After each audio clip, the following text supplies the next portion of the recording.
have a blog that I named. And we are recording. That's a super wonderful way to introduce yourself.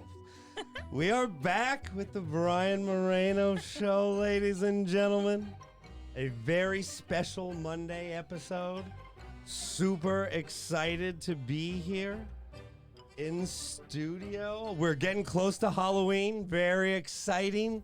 Ladies and gentlemen, we have our Spooktacular Contest coming up this weekend. Really, it's a $300 contest for the most outrageous, politically correct costume. Yes, so far I've gotten a lot of very lazy entries. You can find this on the Los Angeles Craigslist talent section if you are interested, because obviously this is a talent competition and a show full of talented people. This is actually my very first health and wellness episode. Now, before I get too far, I have sponsors that I must give all the credit in the world to, because I get ahead of myself and I forget about them. And they are unforgettable. Alpha Dog Poop Bags. This company has been in my life for years. Before I had a dog, I did a commercial for them where I totally berated someone for not having poop bags. And now that's no longer the case, because I have an ample amount of poop bags, which you should too. Alpha Dog Poop Bags. Check them out online, 100% compostable. Not combustible, which I said one time, and that's a totally different kind of poop bag. But Alpha Dog Poop Bags, please check them out. And they just sent me a bunch of new stuff. Vapor Brothers. I'll have a whole episode about smoking herb another time. But Vapor Brothers, I've been using them for 20 years. They've been in business 21. And this, like I said, is a health and wellness episode. I created this show not just for comedy, not just for opinion, but as a journey through my mind. And one of the things that are very important to me in this world is changing, and the ability to change and challenge yourself and become better. And it's not always easy. And I have found a lot of comfort in the people I've met at gyms and through physical fitness and through mind and body, I guess, tuning, however you want to call it. No, because there are different goals that I've gone through in life when it comes to fitness and health. Like sometimes I just want to maintain. Sometimes I'm okay being slightly pregnant. Other times that's not the goal. Like it's to remove my pregnancy weight. That's right. Yes, or baby fat, whatever you may call it. I have a little bit of both, I believe. So that's why today is a very, very special episode. Health and fitness is what I'm calling it now, because I haven't figured out a creative way to say it yet. If I say mind and body, you think I'm going to be burning sage, but this is health and fitness right now. But it's a take through two very different people's perspective. In studio, we have the absolutely wonderful and very actually pregnant Amelia DiDomenico. DiDomenico. Very close. Very close, but not right. Let's be clear, but not right. Amelia DiDomenico in studio. I'm so excited to get to know you. If you do pop today, yes, I have to let you know I'm not giving birth. It will be our co-host. Yes, ladies and gentlemen, I'm super, super happy. Hi. Yes, to have hello. Madison Ketchum in the studio. Now, I have known Madison and her family for, I would say 5 to 6 years. Yeah. And you come from a very, very health and fitness and wellness type of background. So this show, instead of just being the co-host, I'm going to be interviewing both of you ladies, because I'm really curious how you got to where you are in your personal journey, but also the ways that maybe I can just improve myself just a little, and maybe someone else can. Someone else can take something from it. But right now, this is going to be a lot of totally selfish behavior on my part. So first off, Amelia, tell me about you. I know you are a personal trainer. Yes. But there's so much more to you. So when you introduce yourself, what's your cover letter say? Well, first of all, I don't tell people I'm a personal trainer. But there's nothing wrong with it. I know you through the personal training, though. I only say that as a joke because sort of like in the medical field, when you say you're a personal trainer, everyone's like, so there's this 10 pounds. I just want to pick your brain really quick. How could I get these 10 pounds off? But oh, really? yes, it's a really funny piece because everyone has those 10 pounds. But for real, I guess I do. I just say I'm a personal trainer. I have a studio and I have a large background in like psychology. That's usually how I'd say it, like if I was going to go all the way across. So this is the fascinating part to me. Yeah. Now, which hit you first, the physical fitness part or the psychology part? What was your first passion, I guess? Well, that's an interesting question. I do feel as a young person, I've always been deeply curious about people. So I guess the psychology part probably hit me first, but then I played sports growing up and I always enjoyed that. What sports? I did a little lacrosse, I did a little tennis, I did a little cheerleading, I was a little bit of a diver. So and then I like to, be running around outside and swimming and wherever I could get into the water. So that's Where did you grow up? Ithaca, New York, so upstate. And how long you been in Los Angeles? I've been in LA this last move, 7 years, but I had moved back to New York for a couple of years, and before that I had been in LA for a year. So it's been like a long relationship. Really? Had a good or bad relationship? You keep coming back. Is it abusive? Yeah, it's a love-hate relationship, but in the funniest way possible, because I actually love LA people and I don't love the weather. So I feel like I'm the opposite, because most people say the other thing. And do you like, now you obviously like the potential that LA has to offer. I love it. Yes, exactly. So that seems to draw you back. It's the perfect place to be for what I'm interested in, because it's cutting edge in both fitness and whatever you want to call mental wellness, mental health, psychology. And so it always has been. And it's, I would say, like 5 to 10 years ahead of most major metropolitan areas. And then everyone kind of catches up. A lot of sports, like things started here, and a lot of this, progressive mindset that becomes very mainstream. Now,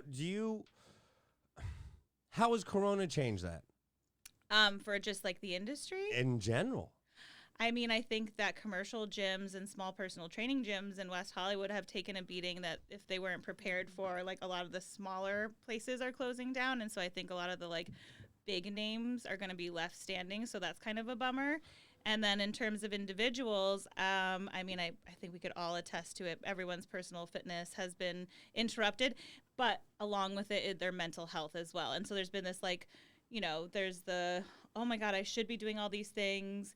And then there's the attitude of like, well, don't beat yourself up. You're in a pandemic. Just let it ride. And so I think there's just a lot of depression, lack of movement, and anxiety that's just in the zeitgeist. Well, you're absolutely correct. Now, I don't want to get too far off this point. No, because this is the mental challenges of bettering yourself are always great. Like we can always find reasons to not do anything. Trust me, I've had plenty of reasons to eat pizza throughout my life, like without question. We're gonna touch back on that, because before we get too far, I want to talk to Madison a little bit. I want to ask you. Same exact question, because her story is a little different. Now, you're basically born and raised Los Angeles. For the most part. I wasn't born here, but my family was from here, and I was kind of born on like a little like jaunt. I was born in Miami, and I've lived in Austin for a few years, but everyone in my mom was born here, so yeah. So I guess my question for you is that, first off, tell us a little bit of your background in like health and fitness, and because I feel like you have such a unique background when it comes to health and fitness. Yeah. Like I want you to get into whatever you want to get to, but your mother, I feel like, is one of the most unique, wonderful individuals that is very mind and body conscious, but also this unique free spirit that I find you really only find in LA or some unique places throughout the world. Her nature, I think, is rubbed off on all of you, your brother, your sister. So, tell us a little bit about your background, but I want to hear about some of the things that really you came into contact with to open your eyes to your love for health and fitness. Totally. So I feel very lucky because especially being in an industry that there are so many people who come to it. And I feel like a very common story is that they were having such a hard time and they just like had to find this thing to like help get them on the right track. And I'm always like, oh, wow, you went through a struggle where for me, my mom was a massage therapist. Her mother was a massage therapist. So it's already like really like kind of rooted, grounded stuff. My dad was always into like transcendental meditation. So like from a very young age, we were like meditating, thinking about like everything on like a metaphysical level. We were exposed to a bunch of different theology. Like we would go to the Hare Krishna temple. We would go to the Christian Science reading rooms. And this is like a youth. Like you're young. Oh, I'm like a child, small child. Wow. I was doing yoga since I was like 7 or 8. And not like in the kids' yoga classes, which are really fun. I want to be instructing those and stuff. But I was going to like adult classes where like you had to like do everything. It wasn't like, not saying it was dumbed down for kids. It just wasn't like child friendly. But it helped me to like really develop strength and understand alignment in the body. So I kind of just always had that as the way I like grew. And as I got older, I started to like recognize, obviously we live in like a big populous city, finding that what people really need is that balance. So even for me, it was kind of like blending in some of the more like, frenetic, chaotic energy of the city so that I'm not always in this like little bubble of like how I want to be all like pieced out and like doing exactly what feels healthiest and starting to get it like how can I have as much fun as possible while still feeling as healthy as possible and taking care of myself. Okay, so that's that's a great overview. So you see like both of you ladies have a very different background, which actually I hate to interrupt you, but sure. I was just wanting to acknowledge really quickly, my mom is also a massage therapist. I love this. Hi, good for us. Yeah, and I hear exactly what you're saying because I was introduced to meditation, those things too, and it was like very progressive at the time and not now, but I know what you're saying of like it was just now it's very commonplace, but it's really awesome that your parents took the time, or mine too, to do it because then you're like, oh, it's just normal. By 100%. The time you become an adult. Yeah, exactly. It's not like learning a new language. You're like, I already am all a part of that. Okay. Yeah, I was listening. I was like, massage therapist. I love that. That's like so rare, I feel like, because everyone's getting massage is so much bigger now. It was so tiny. So people who are massage therapists, people didn't even really know, like, what do they do? How do they do that? Like, where do they go? See, good. I like this. Okay. Yeah. See, because as much as I thought you were different, I could sense the similarities. No. You two have a very similar energy when it comes to being very open-minded about one's health. Yeah, because as little as we've talked, and I took away a lot from your listening ability, and because I have serious shoulder problems. I've had major surgeries. Madison and almost everyone in her family's worked on my body in some way or the other, and I feel like. Yes, maybe massage when I was growing up was limited to just maybe athlete. It wasn't really considered preventive medicine, which I think it's more looked at now. Totally. Which I believe insurance should cover 2 massages a year. I think people would be healthier. 2 massages a month. Well, but you know what I'm saying. 2 a year, I think, would just help at least people get some things moving in their body, and it would be real preventive medicine. Now, I guess my question is for both you ladies, and answer it however, what do you think the major shift was then in the last 15, 20 years? Was it the fact there's just more people that are mind and body conscious, or there's more massage therapists that promote their business and get their work out there? Because, back in the day, there just weren't as many massage places. There weren't as many massage therapists. Totally. Was it the fact that we live in LA? Maybe I go to the I know in Ohio there's only 1 or 2 places where I can get a massage. But the thing is, I'm still getting a high level there of massage. There are people who have the book knowledge of the body, and they do, with all industries, you can have book knowledge and not put it into practice. Yeah. But I feel like there's a lot more people that are more knowledgeable. And what do you think really changed in the world? Just It's a great question. I was really listening to what you were saying and trying to, figure out exactly what angle should I come from. And on one level, I don't always feel equipped to answer that because, like Madison, I also had lived in a bit of a bubble because I was, Ithaca is a very progressive small town surrounded by upstate New York that has a very different mindset. And then I've traveled all over, but I spent a lot of time in Thailand. Massage is already really big there. So to me, I think I didn't even realize massage and this wellness wasn't a big deal until I really stepped into the industry. And then I saw, it's growing, but I didn't even know it wasn't. How many years have you been in the industry? Because it sounds like 10. But it sounds like it's been a part of your life since childhood. Exactly. So it never wasn't. So I feel kind of like, ooh, I don't know. And then for you, what do you think changed? I mean, I definitely, there's so many things, but the top, I don't know, two I would start with is, at least in California, well, I think definitely nationwide, there, I don't know if it's a union. It's what we're part of, the California Massage Therapy, Council or whatever. Yeah. They have done tons of work lobbying and going and speaking about what massage actually does and actually creating tests. And in California, you have to have 800 hours, or my school had 800 hours of training, where before you didn't have training. So people could just be I'm a massage therapist and get in a rub. So what is it, the standardization of the actual certification? Right. But also I think a shift away. It's cultural, where taking your clothes off and getting on a table and having a stranger touch you for an hour to 90 minutes 30 years ago, maybe 20 years ago, maybe now for some people in America is very against the puritanical kind of basis of how we behave in society. That's interesting because, whether it be for sports or just, me having my body out there, people have been touching my body since as long as I can remember. Yeah.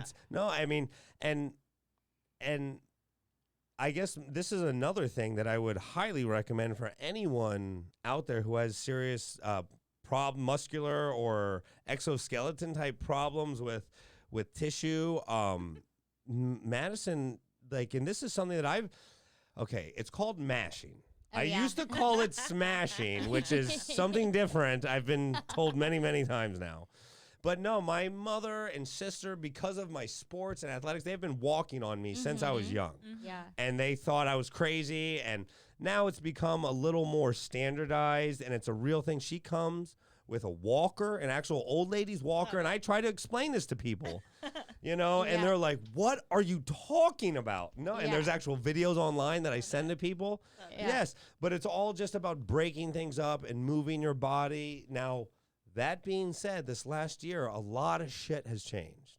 Totally. And I got to tell you, I don't know how your industry is going to be over the next year or two. I don't know. A lot of the smaller gyms may close. A lot of the small, really nice boutique massage places where you could get facials and everything. Totally. How are you going to survive? Yeah.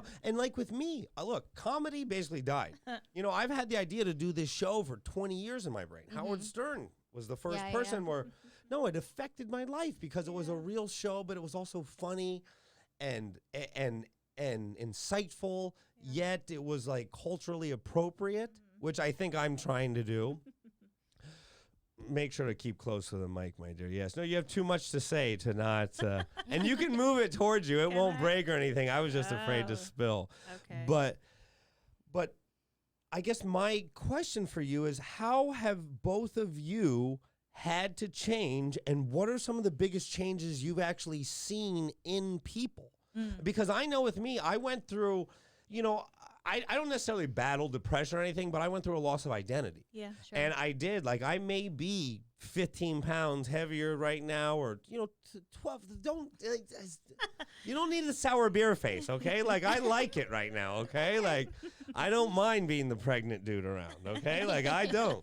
You and I get discounts and good parking spots everywhere. Oh my goodness.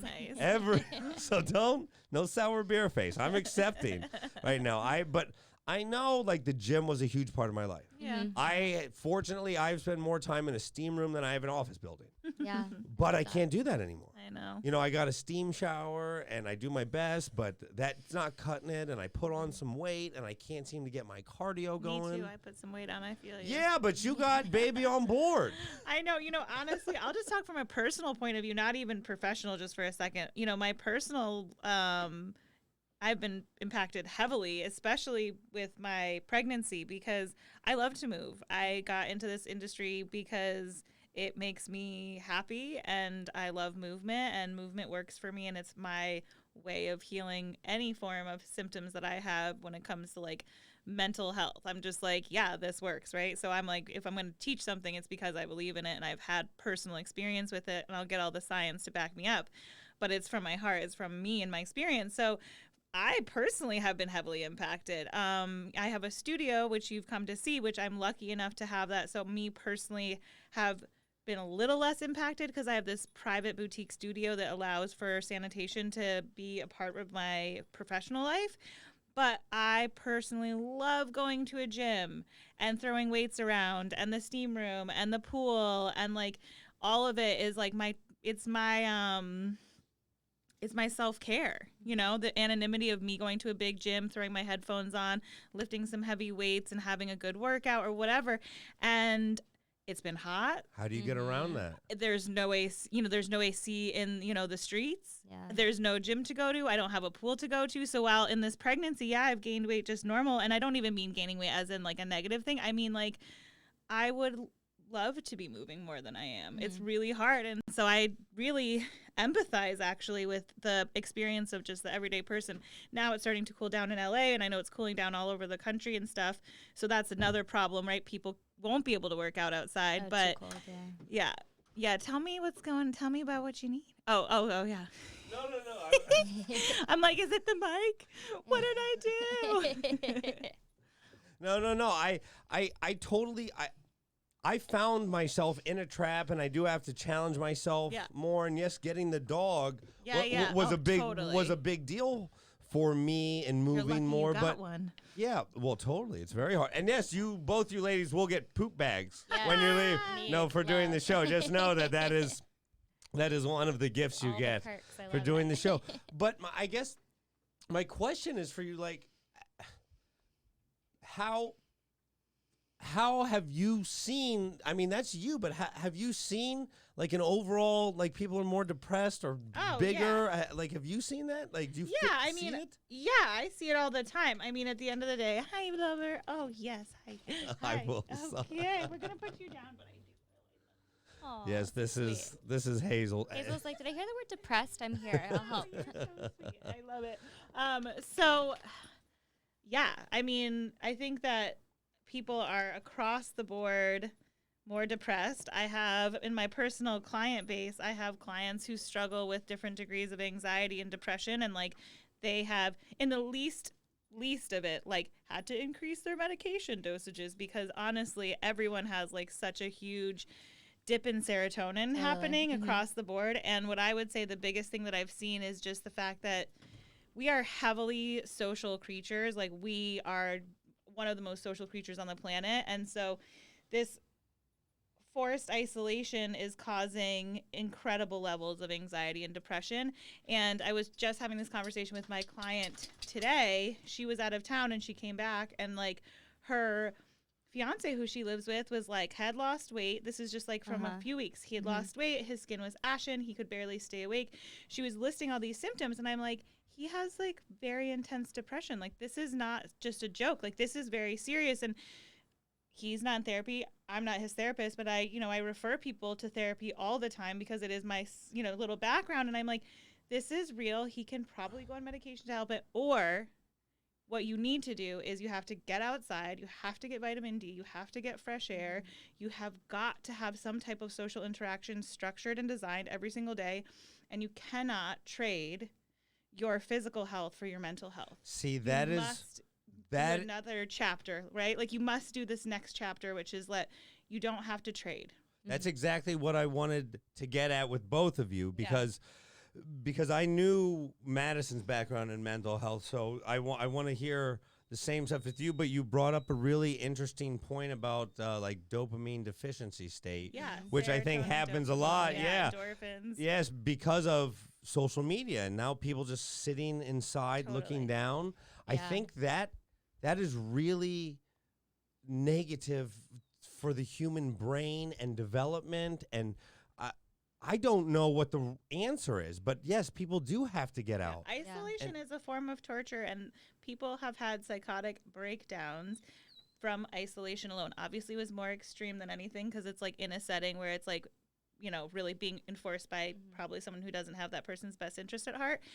But I was just listing the side effects for my client today because I'm like, this is serious. This isn't like, oh yeah, whatever. I'm like, no, it causes anxiety, depression, aggression, loss of identity, loss of self-worth, deep levels of self-doubt, like self-doubt in self. Like you were saying, that loss of like faith in yourself, and can lead to like much more severe symptoms over time. I actually don't even think that right now we as a society are even aware of the impacts that this is going to be having on people's mental health because we're in it. That's how bad I actually think it is for most people who are, you know, just feeling like I am doing this for myself and to keep everyone safe and the world. And I totally agree, but there has got to be a way to follow instructions and also take care of your mental health. Yeah. And what do you think, Madison? Same question. Like, what have you seen in the changes, like in not just like your social circle, but with people that you would say would be potential clients or current clients, like. You know, because I think we all, especially in LA, we're pretty good at masking some of our real emotions and feelings. You know, it's just the nature You're of getting the filtered version. Yeah, that like we're all pretty good at sucking it up. Not all, some are better than others. Okay, Sure. But it's like what do you see do you see the same thing that Amelia does, I guess? I mean, it's interesting because I feel like I see a little bit of a mixture of both, where because I am in the industry with a lot of people who, when the quarantine did start, or, you know, stay safer at home, I had a bunch of friends who were doing the online classes. And so because I was like, oh, I got to be a good friend, I was actually like working out probably like just as much as I would have because I was showing up for other people.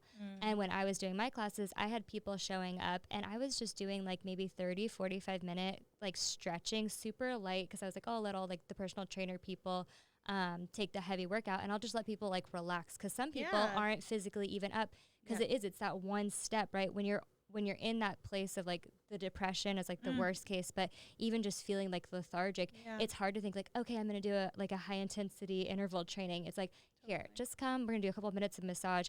And that was helping people. And I was seeing that people who were generally like, it was in their routine to go to Equinox or to get out, and they had their routine. It was kind of like that was what was keeping them going. And so when you kind of strip that and then also add like the stress of not knowing, I think there was definitely a dip. So it's mostly, I feel like more than even like the inactivity, your brain is so like, you know, inundated with these thoughts of like, what does the future hold? Like, what is my identity, as you were saying too? It's like, how do you even begin to get yourself to do a workout when you're thinking like, when you're having like an existential crisis? Well, have you ever had an existential crisis, and how did you get out of it? What did you do? So it's interesting. I wouldn't say that I've necessarily had like a full-blown existential crisis, but I've gone through times where I was like, oh, it's been 14 days and I haven't done yoga, right? Which for me was like a big deal. To look on 14 days, which maybe for some people it's not that big of a deal, I was like, whoa, I must be in a funk. And I remember I must have been like probably 23 and I was going to Moto Yoga on like 3rd, and I would go, maybe it's almost like 6th, and I would drive like 3 days in a row. I drove there, couldn't find parking, and I was like, oh, forget it, I'm just going to go home. And it kind of just exacerbated the parking. And it exacerbated my like, oh man, I like tried to do that. Like, I'll just go home and like stretch for 10 minutes on my own. And honestly, I guess like what gets you out of it is like, if trying to get into the workout isn't happening, if you're feeling like you're hitting the roadblocks, find a little like leeway. So for me, it was like, do a 5-minute meditation. And after you meditate for 5 minutes, you're like, oh, I guess I'll go for a walk. But like, start small. the most basic advice I could say. Yeah, that's It's great advice. when Start you where you're to at. break through. Yeah. I think for me is the hardest thing. Like to break through when the going gets tough. I was always taught that when you break through, that's when the miracle happens. Totally. Yeah. And that's the thing that I always remind myself. Now, Amelia, for you have a psychology background. When people experience that toughness, that wall, that uphill battle that seems almost unconquerable or impossible, Yeah. like what are the tricks to break it down? Like, I mean, it's a great question, and I do think it changes person to person, and everybody is fighting their own battle. For you, 14 days is like a lifetime. For someone else, that's not. It's so challenging, and one of the things I always reference is like always look at yourself for yourself. I think comparison, first and foremost, keeps you locked into that pattern of not being able to break through probably more than anything else. And social media, like you were saying, Brian, is like very contributing to that level of comparison. So the first step, I think, is just really acknowledging and focusing on yourself and the thoughts of like, well, this person and that, and at this time, try and just shut those down and almost like be like, put them on the shelf of like, I'll just deal with you later. Like, just put that aside and just be like, okay, I'm with me and like, I'm me. Because I think personally that is, you got to like dumb it down in a way for yourself because there's too many things happening, which is keeping you like, it's keeping you in one place like a spinning wheel. And then I think what Madison said is perfect. It's just really small little bites and little steps and like change one thing and everything changes. And that's really like proven through all different forms of modalities like mental health, psychology, cognitive behavioral. So all of those things will say the same kind of, and then the other thing is reaching out. I believe in social connection, whether it's like to a therapist, a trainer, or a friend, or, whoever, to create accountability is really powerful. So if you're having a hard time pulling yourself out, which is totally fine, everyone's different. It's like, can you find the like interest inside of yourself to not necessarily ask for help, but have the conversation with someone that you think could be like a good roll dog for you. Like literally you got a roll dog, but even just, I'm just going to talk about it a little bit with someone like we're doing right now and just open that space instead of like you were saying, hiding it and masking it and pushing it down, give it a little oxygen. yeah, I find verbalizing my goals is a way to put accountability on myself. That being said, because look, I only live by one ethos. What is it? Do what you say what you mean. Be your That's word. it. Well, that's it. I love So it. yeah, I mean, Love that, yeah. but that's it, and I find it very infuriating when people can just say they're going to do things and not do them. Like I find it very hard. Like it bothers me to my core because I feel like you just don't say it. And you can imagine, just to put it into perspective, that whoever that person is, I'm sure that it infuriates them far more and causes them so much distress. Okay, well, that's my Shame for question them, for for you. sure, Yes, yeah. you say shame for them, but a lot of It's people so don't. but It doesn't bother. Why? Is it I accountability? I disagree. I think that it does bother them, and you just can't see into everyone's psyche. I work with so many different people, and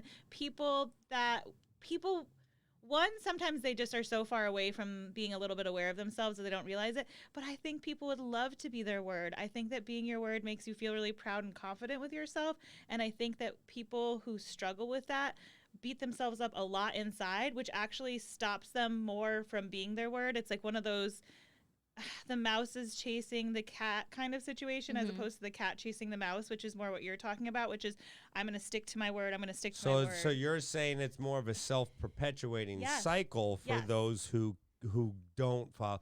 And that's interesting. And maybe it is my hard nature, because I'm hard on myself. And therapist. Sure. yeah. So that is a very smart way to look at it because I feel, and I'm probably wrong with this, that when someone says they're going to do something or whatever, they offer, so, I rarely ask people for things. I give opportunities, and when it doesn't work out, fine. But someone who just tells you they're going to do something and they just can't seem to always, I like, know. and I can overlook it to a point, but I put so much onus on myself to keep my word. Yeah. And look, this last year, like I had been telling people I was going to do this, and it got to the point where I could see that people didn't believe me. But they didn't know how hard I was working. It took so long. And sometimes it's like, it's just got to drag. And I imagine the Shawshank Redemption story when Andy Dufresne went through that last mile of shit to get out of the prison. Sometimes I feel like I have to Andy Dufresne this just to get to the other side. And I guess my question is the other side ever going to be enough for someone like me then? It's interesting. Because I'm always trying to get to the other side, and maybe I'm always moving the target so that I don't ever get there. You know, like I look inside a lot when it comes to my decision making because I want to understand others. Sure. And I know that sometimes I get to answers that I don't like, and I have to be very conscious of myself because I put so much out there. Love everything you're saying, and I'm going to just pause it for a second. I'm going to put it right in this container because I did want to point out one thing that you were talking into, which is cashing in your social credibility chips before you're done. And I just wanted to acknowledge it because it is a phenomenon, and I love it, and I want to tell people about it all the time. Sometimes when you say, like, oh, I'm going to do this thing, psychologically, it's your friends go, oh, my God, that's such a good idea. And you actually cash in mentally the chips of getting the project completed. Does that make sense? Oh, see, I can't. So that's, I think, too, something that you're coming up against because you noticed. You were like, I haven't done it yet, though. I haven't done it yet. Whereas other people's brains, sometimes what happens is when they say the thing, then everyone's like, oh, my God, you should. But seriously, their brain is like they cashed in their social reward chips. And unfortunately, it's a phenomenon that does come up. So that is really real and separate, where it sounds like what you were saying, which is so much deeper. And I would love to go more into it and let Madison go in more into it too, which is like your question is like what I heard is, will it ever be enough? And can I be satisfied? Which are like the deepest questions, I think, for any human being to ask. Yes. Well, I and I don't know. And I constantly analyze things, but I also remind myself that this journey is the beautiful thing, and this is what I'm going to remember the most. And I do step back, but I wonder if I've put myself in my own self-perpetuating cycle where the target's always going to be 100 yards away. No matter what I fucking do, the target's always going to be 100. And I don't know if that's as unhealthy. I mean, I'm sure it's not as unhealthy as being a piece of shit and not, but I also know there is an unhealthy thing. And, I do put pressure on the people that come in and out of my life. And I've realized that some people, they can't handle it. Yeah. It is too much because I see that phenomena of cashing in your chips a little too early, and I don't accept those chips.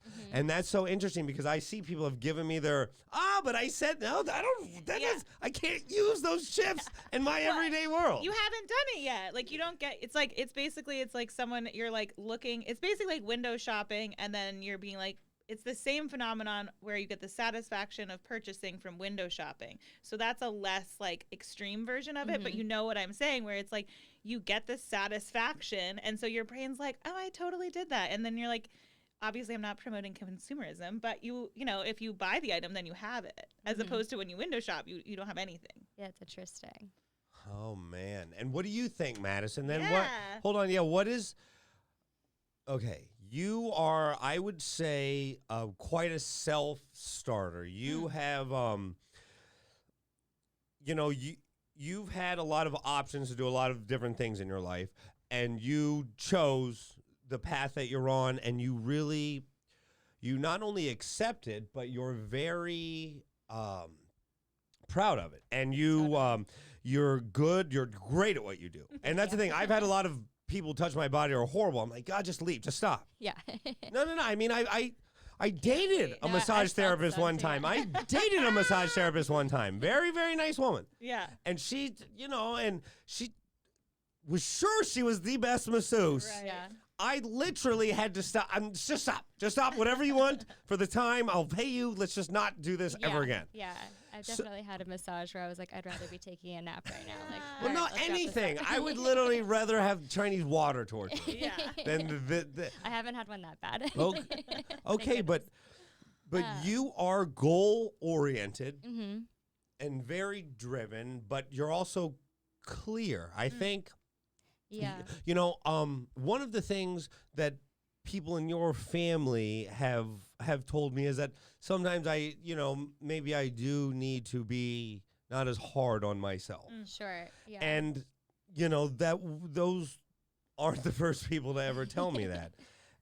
I mean, is someone like, have I designed my brain in a way that I've literally just put myself in a closet and trap myself? See, I think it's an interesting cycle that you were describing, because you were saying with the accountability, people say they're going to do something and they don't. But what do we tell people? If you want to get a task done, tell people you're going to do it and they'll hold you accountable. So then they fall out. And I think a big thing, if someone notices that happening a lot, and then for you and kind of like the reverse situation where you keep pushing yourself, is just bringing yourself back to your why. Because you could say, oh, I'm going to run 10 miles this month. And you could tell all your friends. But if you're just only running 10 miles for something that's not true to your soul's purpose, right? If you're just running 10 miles because you want to look like a girl on the Instagram that you were looking at, or if you're setting yourself up to this is a great example of you wanted to do the podcast. You didn't want to do the podcast so that people would be like, oh, good job, Brian, you got a podcast. This is amazing. You wanted to do it because you have something to say and you wanted to be able to have friends on and people that you're inspired by and have a conversation. So for you to get tasks done, it's because you're driven by something a little bit deeper, where I don't know if you find yourself that you keep pushing yourself. I think every time you achieve a goal, people make more goals. Someone like Oprah, I don't think she was I push myself too hard. You do a great job. And yeah. Well, I don't know. There are moments when I'm sure Oprah's had falling out with friends where she had to choose business over your tears. Totally. But that would be her why, right? So for her, maybe she wants to be the most successful businesswoman, whatever. Right. So then she has to choose things that are aligned with that path. Where for you, whatever goal it would be, you would have to have a friend. You're I really like you as a person, but are you standing in the way, or are you distracting me from this goal? And if the goal is really true to your purpose, you have to choose the goal. Well, and I believe I do. And I have let plenty go in the search for, as we say, the goal. Now, my question is, if I'm constantly moving the goal, am I ever going to get this sense of, look, it's more of a sense of, I guess sometimes it's respect, but it's also, my father never really appreciated me for what I do and who I am as a person. And, growing up, it was very, very hard. And I was not clear about why. I can tell you that for absolute sure. I would ask myself, what can I do to get his approval? What can I do to make him happy? What can I do to give him a level of satisfaction in me? Yeah. And I tried and I beat my head against the wall for so long to get something that I don't think was ever attainable. And I've now realized that we're not all capable of all emotions. We are just not. And there's certain emotions that I think I wanted from my father that I don't know if he was necessarily capable of. And that's okay. It's taken me a long time to accept that. Yeah. So maybe I'm just doing it to myself. I'm moving that goalpost so I don't ever receive that satisfaction because I feel like maybe when I do receive it, I'll lose my edge or become lazy or be the man that I don't want to be, because you say a body in motion it's life. Yeah. I saw that with my father. When he stopped moving, look, he died of lung cancer, but I think he started dying well before the cancer. That's true. And I stay in motion because I saw a body still dying, a still body die, slowly just degrade and break down. And I just feel like if I keep moving, maybe I can get one more day or one more hour, whatever it is. Yeah. So I guess yes, I do need to meditate more. I will give you both that. Before you tell me I need to slow my fucking brain down and meditate, you're right. I do. So now, I guess my next question is, since I'm pretty, clear about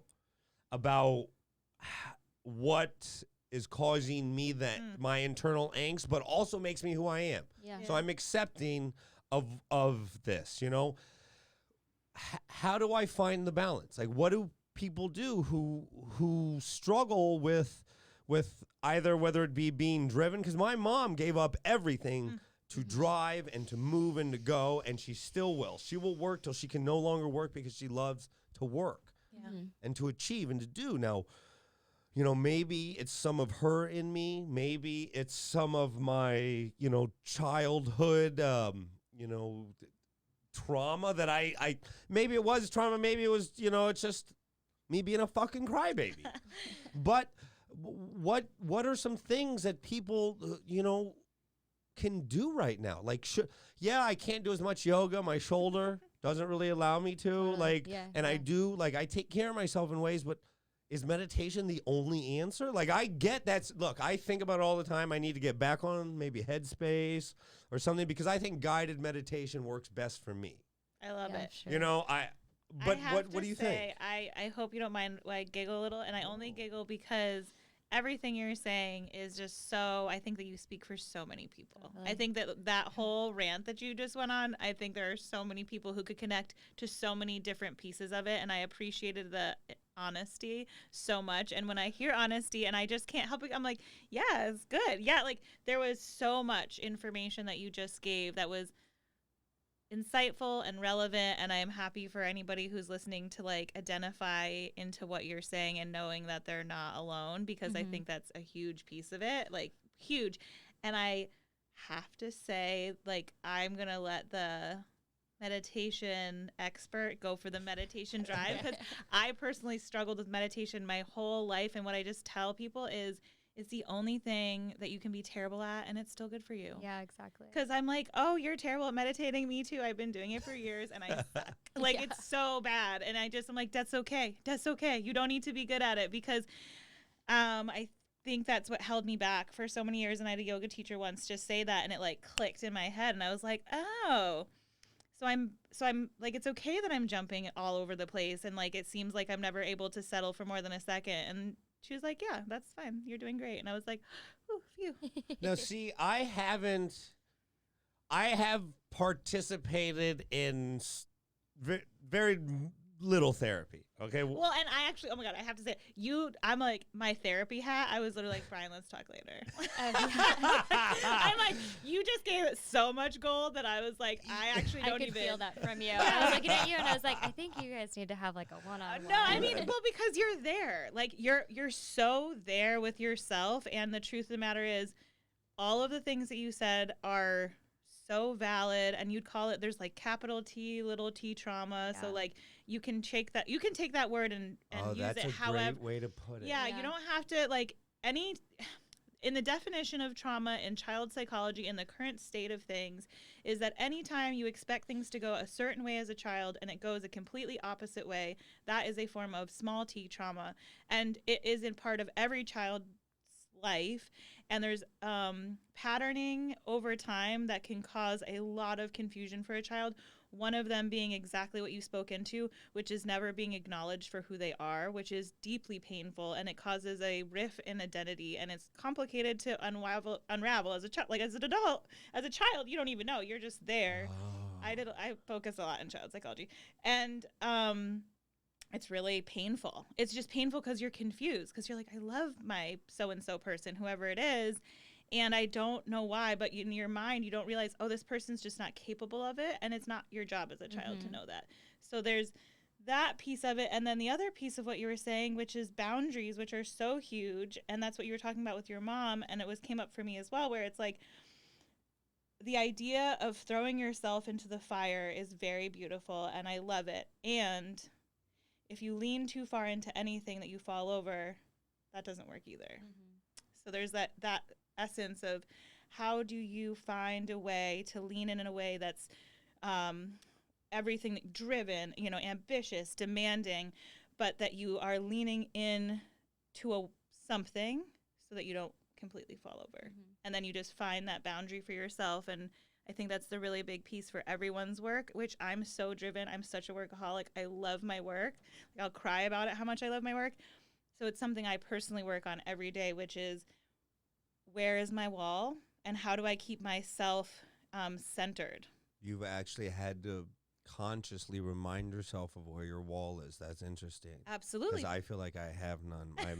And no, Yeah. my lack of boundaries has caused problems in friendships, relationships, even with jobs. Absolutely.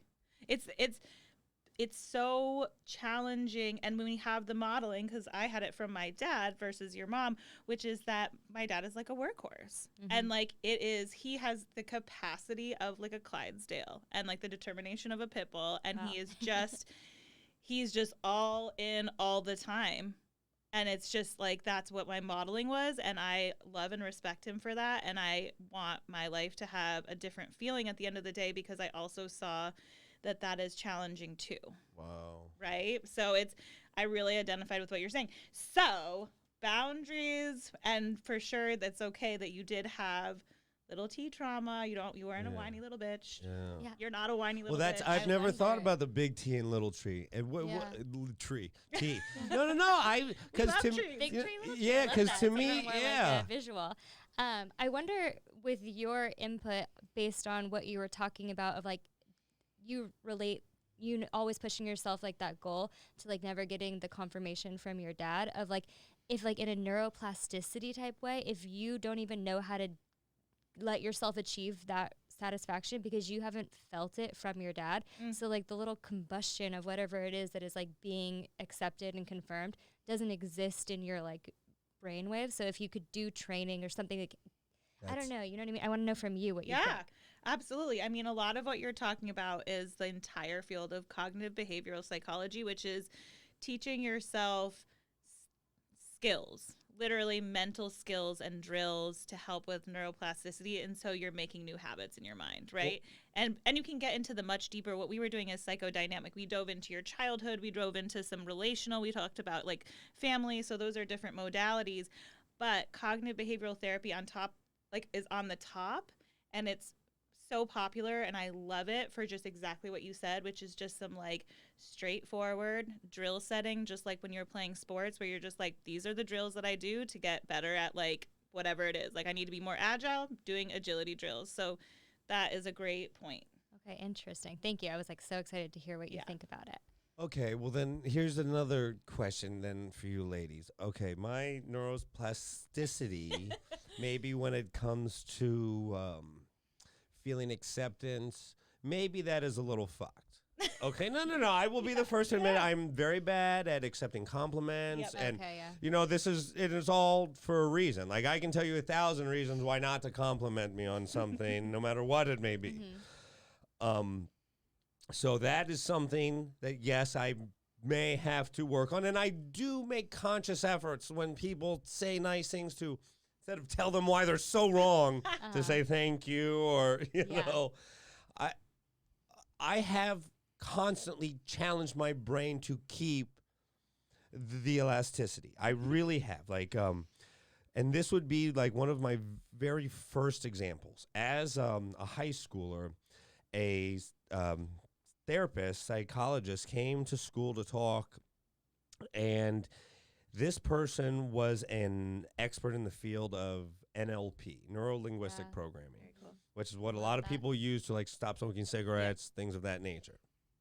Well, I had been fascinated with the mind since as early as I can remember, and this was my first experience with someone who I felt like was touching the brain.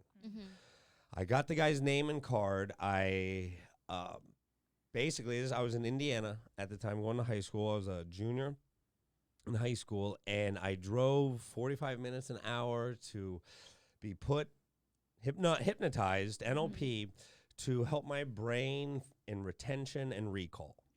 So I basically thought when I was young that if our brains really do absorb everything, the ability to recall that and retain that information, that's the missing link.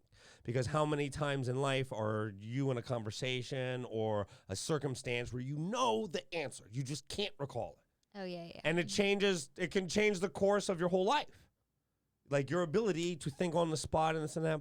Did 6 sessions. They were billing it to my insurance. Very nice. My mother gets a bill for a copay. Like, what the fuck is this? Who is hypnotizing? What are you doing? 'Cause I didn't tell anyone. That's a lot of autonomy you took. Yes. It was a very risk. I had told the doc's office, of course my parents know.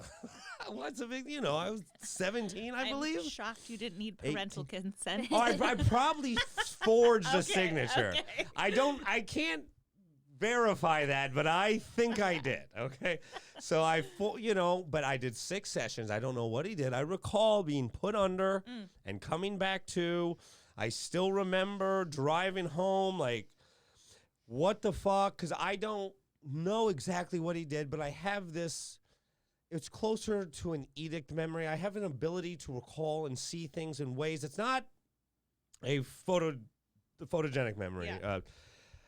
But I see and recall and can compartmentalize things in a way that I don't know if other people can or not. I don't know if it had anything to do with that. Maybe I've just developed it over time.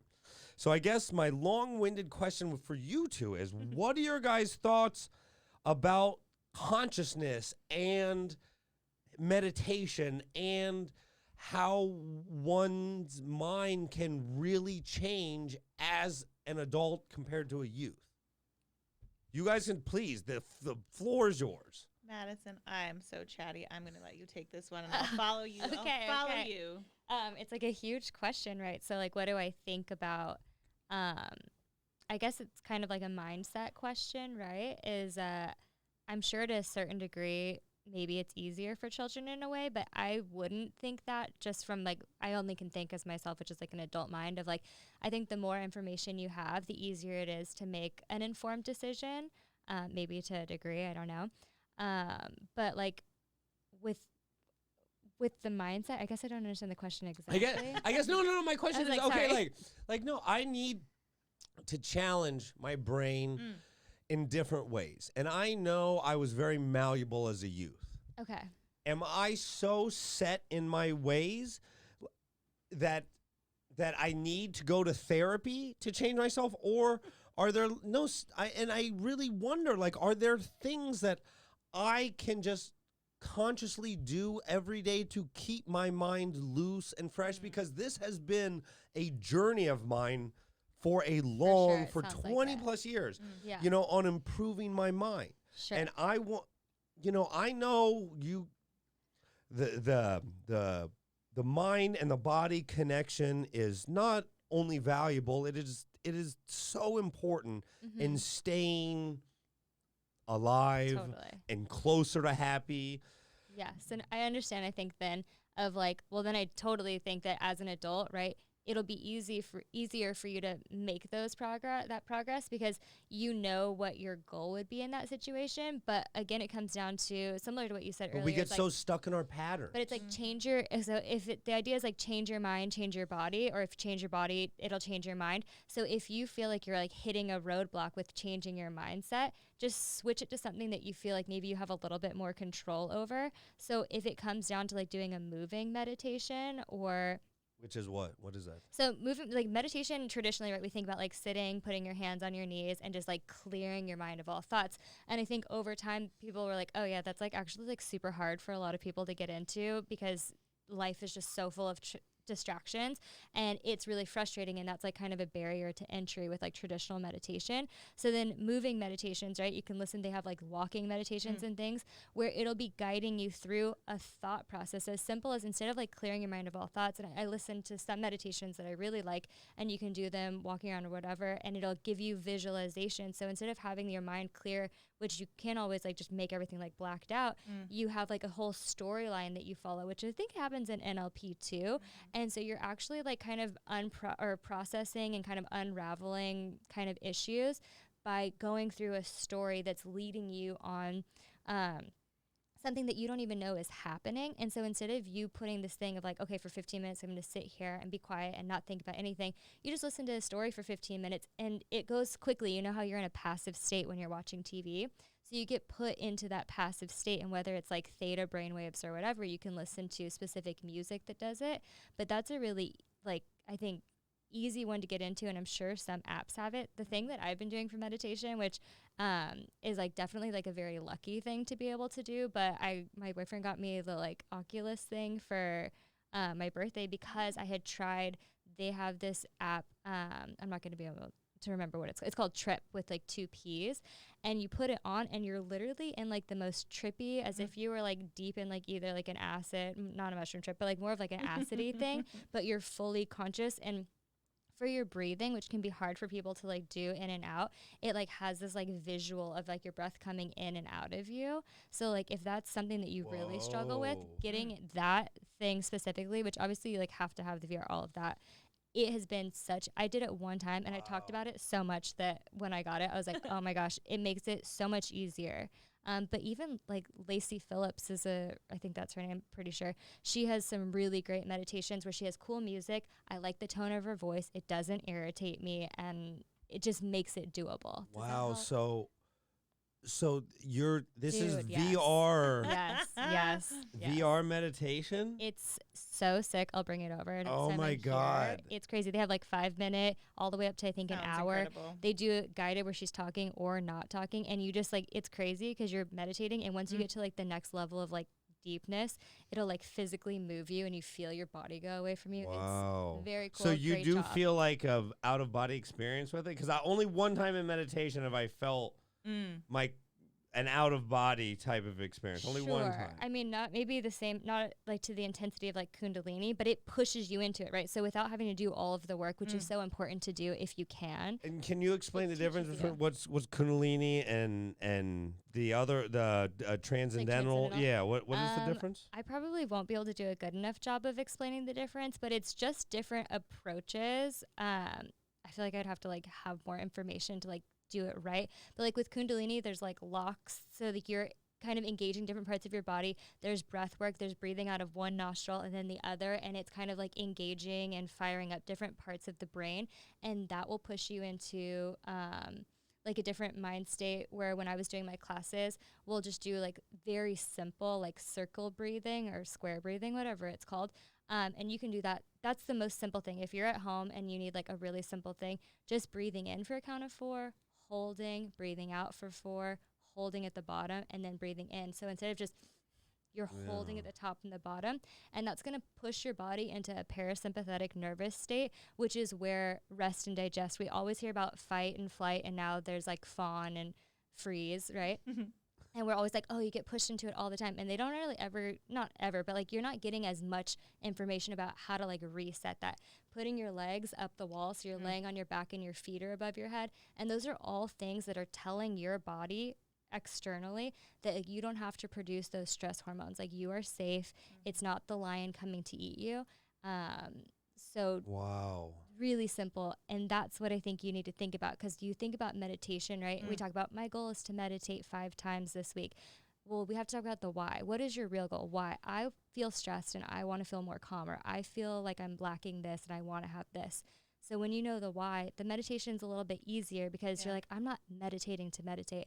I need to feel calm. Like I feel icky and I want to feel better, period. Wow. That's all excellent stuff. Okay, that was a rant, sorry. No. That's exactly. No, that's exactly. Said, yeah. Yes. Okay. Now, I loved it. It was all good stuff. Thank you. I think this is so fascinating, because the calming my mind is something that I have struggled with for a very long time, and I do, like during massage and stuff, those are the times when I can really find myself relaxing, because of the low-grade pain that I live with because of my shoulder. Now, what do you think? Like this is What do you because think? I'm so Like I can't believe the VR meditation. You're like, I'm there. I'm there. like, wow, what? I did drop that one on you. I love it. I mean, it sounded phenomenal. I mean, I've done some VR stuff where I'm like looking at nature and looking over the edge of things, and it really like felt like I was, my body felt like I was looking over the edge of something really high up. So I can imagine if their intention is to put you into a really deep meditative state, then I'm sure the visuals are stunning. So that sounds very cool. And all of it. So great segue into somatic therapy. Yay. And what is somatic therapy? Yes. Yeah. Well, it's a lot of things, a lot of what Madison. So there's like different certificates that you can do and different backgrounds. There's like a bunch. I mean, I can go so like academic, but I don't want to. Basically, somatic is your body. And so a lot of the time, what Madison was talking about, which is a perfect example of, we somatize our cognitive anxiety. So we feel all of the mental stress. That's all anxiety is future oriented, period. So it's always something bad is going to happen in the future. 5 minutes from now, 10 minutes from now. Can we stop? Because I get anxiety about the mistakes I made. That sounds like regret. No, I'm just like, God, I'm so stupid. I can't believe I did that. God, I know better. I have to be more aware. Yeah, I mean, that's not regret. That's being hard. I beat myself up.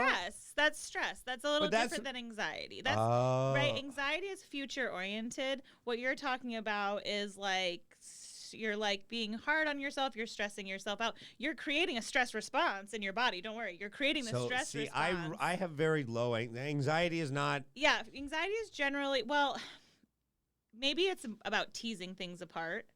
So anxiety generally is considered to be a future-oriented cognitive state that it gets somatized into the body. And so you have symptoms of it, which can be like all different types of physical symptoms. And so that is fight, flight, freeze. Did you say fawn? I heard fawn, which is like where you're like, you're so pretty. Oh my God, I love you, right? I never heard that one before. It's a new one, and I kind of love it. I was like, I think I do that sometimes. Yeah. Who doesn't? Because, I mean, in LA, of all places, they're like, you look so this good. is the home of fawn. This is the home of fawn. When you know you're going to get bad news, and you like just butter them up all intense. Totally. You're like, don't kill me. Yeah, exactly. So, yeah, and so that's like your body going into, like, your brain is like, this is something really bad is coming. Mm-hmm. That's what anxiety is. Something really bad is coming. So maybe your post hoc feeling is like something really bad is going to happen because I made this choice.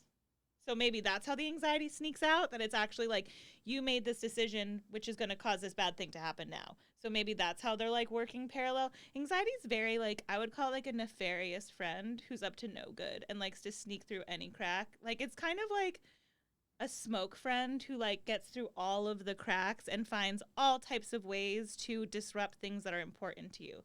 So that's what I tell people is anxiety knows what's important to you. It knows, and I like to externalize it and call it a name. Mine is Bertha. She's a bitch. And she knows exactly what's important to me. And so when we are in a moment together where I'm giving Bertha the reins, she knows exactly the buttons to push to trigger a very intense somatic experience, which is what we were talking about, which is what Madison was talking about, which is there's a lot of techniques that you can use to relax your body. And when you relax your body and you tell your system it's okay, you're safe, the system tells messaging up into your brain like, hey, by the way, we're okay. And so it's just a different way of attacking that cognitive anxiety.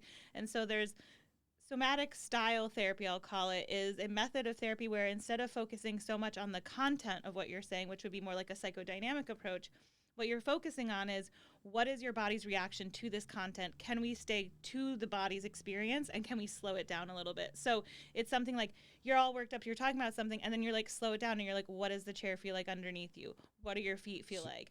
What do your eyeballs feel like? So divert your attention to something else, I suppose? It's not divert, it's pay attention. It's paying attention to the fact that these racing thoughts are having this impact on your body and that you can choose to pay attention to what's happening in your thoughts, or you can choose to pay attention to what's happening in your body. See, that's so interesting because the one thing I tell myself, I thought I was feeling anxiety about mistakes, but I guess I'm feeling anger because I always tell myself, I tell myself, focus forward.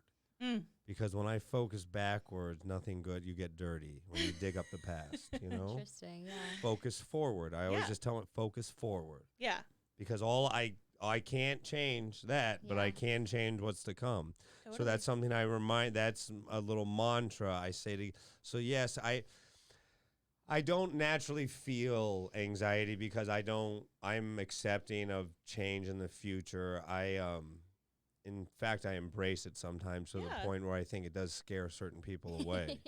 Right. You're a risk Wow, taker in okay. certain ways. You have a high capacity for taking risks, which is not good or bad, but it's something that someone who's a low risk taker may find very uncomfortable. Sure. And I know that's caused certain problems with certain people. And I don't, I don't sometimes, I think, give enough credit for people's inability to sustain some of the, I suppose, anxiety-ridden situations that I put myself into, but I don't see it that way. I see it like this is the weather, and I just gotta go. Like I can't change the weather. Like I can't change the fact that things are unknown. I just gotta get my umbrella out and keep chugging. Yeah. But I'm very hard on my past mistakes, and it's not just the what if. But I see the alternate universes. Like I literally game theory out. Oh, if I would have done this, all the way to the point of it's not helping in any. It's an interesting thing about exactly what you're saying, the game theorying yourself out. It's something that my perspective on it, and what I usually tell people is like, then you're relying on the fact that you are actually capable of full game theory, which is impossible for anybody. Because you're only game theorying based off of the data that you have inside and outside of you, and that the true game theory would be beyond your comprehension. And thank God you made that choice, because you can't even see the thousand of things that would have gone wrong. Like I just had this conversation with my mom about some stock market stuff, totally random, totally separate. And she was saying she was beating herself about not diversifying something and losing money, and I was saying, well, you just never know what would have happened. I mean, it happened now. And she was like, well, I mean, if I had done this, I wouldn't have lost that money. And I said, actually, you don't know that for sure. You're assuming that based off all the knowledge, and yes, based off of everything that we know, she is correct. But at the same time, you still don't know for sure. No, you don't know what you may have done. You may have put in another investment that could have. You don't know. Who knows? You don't actually know for sure. So the thing about that, like, what is it when you look back around? I have that pregnancy brain when you would not catch 22. Hindsight, yes, there it is. Okay, good. The thing about hindsight 2020 is you're still handicapped by your own intellect. Yes. I mean, I do find mine to be superior, but that's this is like that's not the question. That's but it is superior. It is superior. It is superior. No, it's more like it is what I call that's like this. That's a way. That's an example of self-talking yourself out of the feeling, where you're just like, hey, I can't think of everything, just to get yourself out of it. Well, no, but that's actually a great point that I feel like I should remind myself more, which I will now, especially when I do try to game things out. So I guess before we get too far off, because I would love to have you two back again, because I think you're great. Before we get too far off, what are your thoughts about hypnotism, NLP, meditation? So I have done hypnosis before myself personally. I think it's incredible. I personally think that you should get the recording of your hypnotic experience yourself and the person I worked with to make sure he wasn't like titty fucking my brain. Yeah, exactly. I've thought that for years. I've never thought about that. That's amazing. I was raised by a very, a New York Italian man, and I am skeptical at first and trusting second, always, or I guess some version of both. See, now I would do it again if I could get the tape. That's why I was like, I don't know. Oh, good idea. As an adult, I have done it, and that's exactly, and in fact, she was like, you need to listen to this tape every night when you go to bed for like 30 days after our one session, because she's like, we're retraining your unconscious. And so like, as you sleep, I want you to be like listening to the narrative, like you're saying. And I will say, I was like, yes, I love that I have this recording. One, because I did listen to it, and I still go back to it sometimes, and I find it so powerful, and I love like getting something that I can like take with me. And two, yes, now I know you're not a creep. And it was incredibly incredibly powerful. I mean, I would just come from the walk that it's like different strokes for different folks, and self-betterment is a path that needs to have some level of enjoyment along the way. Like I know what you were saying about the Shawshank, where you're like, the last thing needs to be so painful. I'm like, yes, it is painful, and the process of self-work is challenging. And whatever modality brings you comfort and satisfaction should be the modality that you stick to. So it's like, find the path that makes sense, find a practitioner, find something that gives you that feeling of comfort and safety so that you can dive in. And that's kind of my view on it. They all work. It's like, people have like the same thing about fitness. They're like, but like, what's the best way? And I'm like, there is no best way. The best way is the way that works for you. Yeah, that you do, that you'll actually do it, right? That you'll do, and you'll do it enough that you get what you need out of it. Totally. 100%. And what do you think about hypnotism? So, you know, both my mom and my sister are both master hypnotists from the Hypnosis Motivation. I actually didn't know they were both masters. I knew your sister, yeah, but my mom wow. too. And my dad went like back probably in like the 90s, a long time ago. So I'm so glad that you said that, because it's such a great point that I don't think of, because I was going to say the number one most important thing all time is to make sure you have someone that you believe to be ethical. Yes. Like I know with my sister, when she was first getting started, I was like, oh, would you do it for my like menstrual cramps because they're so painful? And she was like, I would never do the kind of hypnosis that would like stop you from having pain, because pain is your body like telling you something. Yeah. And she was like, you know, you need to like lean into that. But when it comes to something like smoking or getting better sleep or helping you to get into a good workout routine, I think it's so great as long as you have someone that you trust ethically. And what you were saying brought in perfectly. I had not thought about it. If you have the recording, it shows that the person also has integrity. Because I wasn't even thinking about someone being creepy, but I was thinking about them putting you under and then filing their nails for an hour and being like, okay, catching it. So like the fact that they would have enough integrity to be like, here's this thing that I did for you. I believe in it so much that I want you to have access to it over and over and over again. So yeah, I mean, I've only been hypnotized like a handful of times. So your mom and sister don't hypnotize you? Well, the thing is too, is it has to be like a suggestibility too. And there's like physical types and emotional types and stuff. So you have to be with someone who knows your type so that they can put you under in the right way. Oh, you and your sister fought too much as children and stuff. Like you're like, I ain't letting her put me under. Yeah, exactly. Your mind shuts it down already. All of my like favorite shoes are missing. I'm like, what happened? She like hypnotizes me to not remember I got them. Right.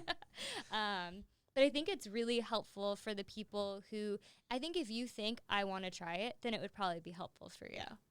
Yeah, I've thought about going back to just retune, but not that I need it, but I've just considered it. I don't necessarily, I feel like I would go back if I ever felt like there was a need to, because I have a way that I'm pretty clear on how to retain and recall thoughts, and, you know, comedy has helped me tremendously. Of course. You know, developing that. But I don't know. Like, I immediately think someone is going to, like, look at my balls or something. Like, I do. I don't know why I didn't when I was 16, though. That's the crazy thing. When I was 16, I'm like, put me under. You didn't have enough access to the information.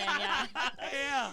I didn't know enough about the world at the time. No, exactly. I'm like, do it, whatever. Take my pants off? Sure. I don't know if you always have to go under. I think it's only certain, well, I guess that since you were under, then you know that you can go completely under. Yeah, I mean, I did. I like NLP because you don't have to go under from my understanding. Well, no, I was completely under.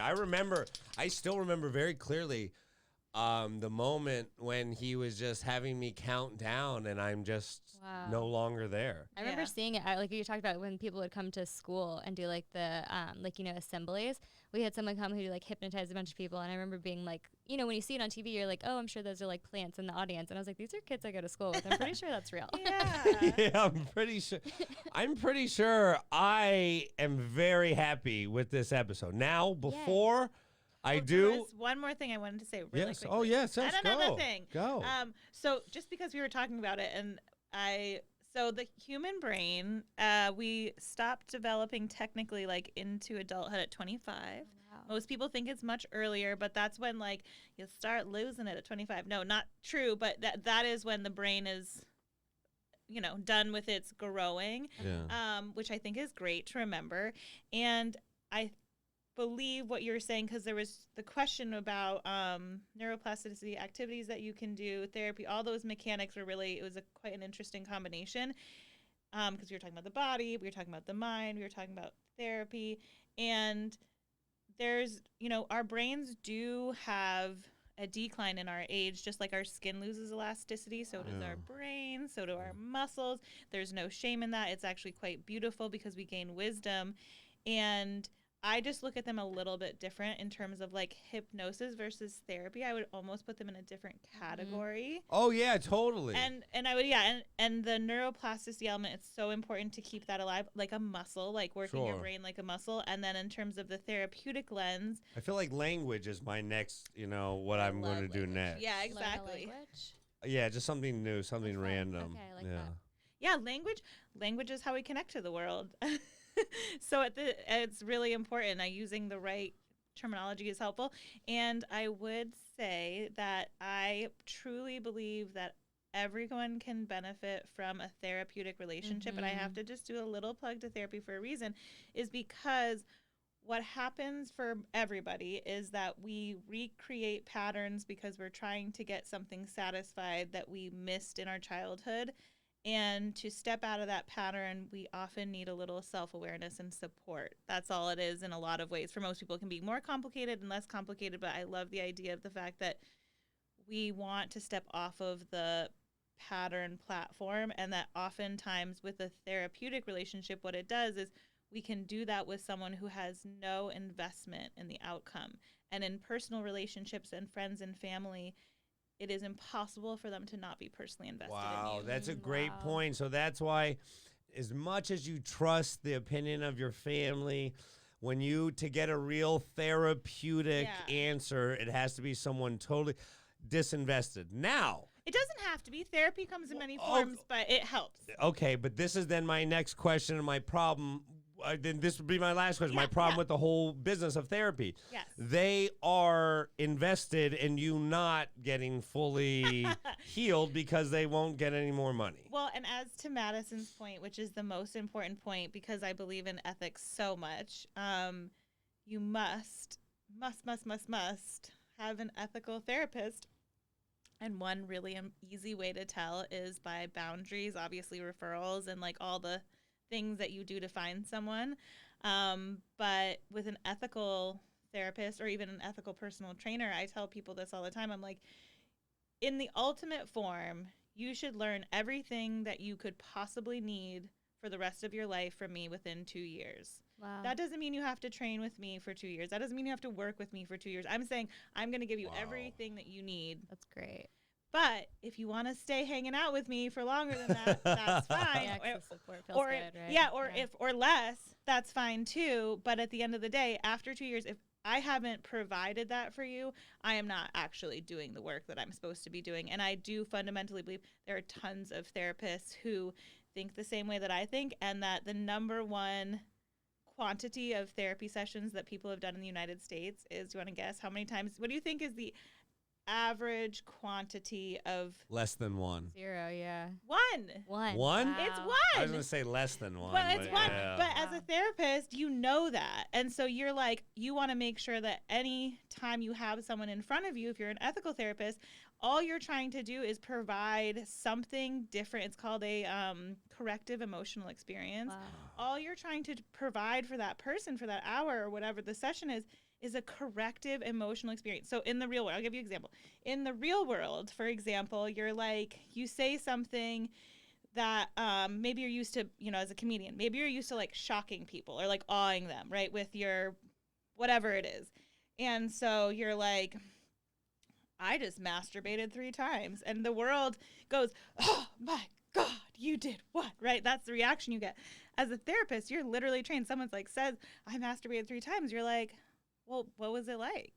You know what I mean? And that's a very simple example, but the idea is it doesn't have to be tons. It can be very quick because just having a different type of experience is enough sometimes to shift. Wow.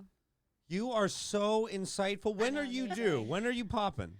December 17th, but who knows, Oh, okay. Well, these due dates. I will definitely want to have both of you back. And even when you do pop, if you want to Skype in or something, I think that would be really great because I literally didn't even get to my list of questions. Oh my goodness. This was just This is so fun. off my brain. Madison, you have been an absolute pleasure. I will definitely have you two back together because I think some of your ideas are different and the same in the exact same time, and I think that's a really wonderful place to be, especially when it comes to this kind of mind and body bettering oneself stuff, because there is no right way as long as you're making baby steps in the right direction. I think we're all doing a little better then. Thank you. And I think that's absolutely amazing. I really do want to ask you though, did you see any porn on the VR, either of you? Wait, so no, I haven't seen porn on the VR, but like spending time in there, there's this thing where like people can submit their own art. Ooh. And this is going to be like such a creepy, perfect. You can just enjoy my like creepy moment. So I was like, oh, you click on a picture. It's this like girl reading a book by the beach, and you can change where you are in proximity to her.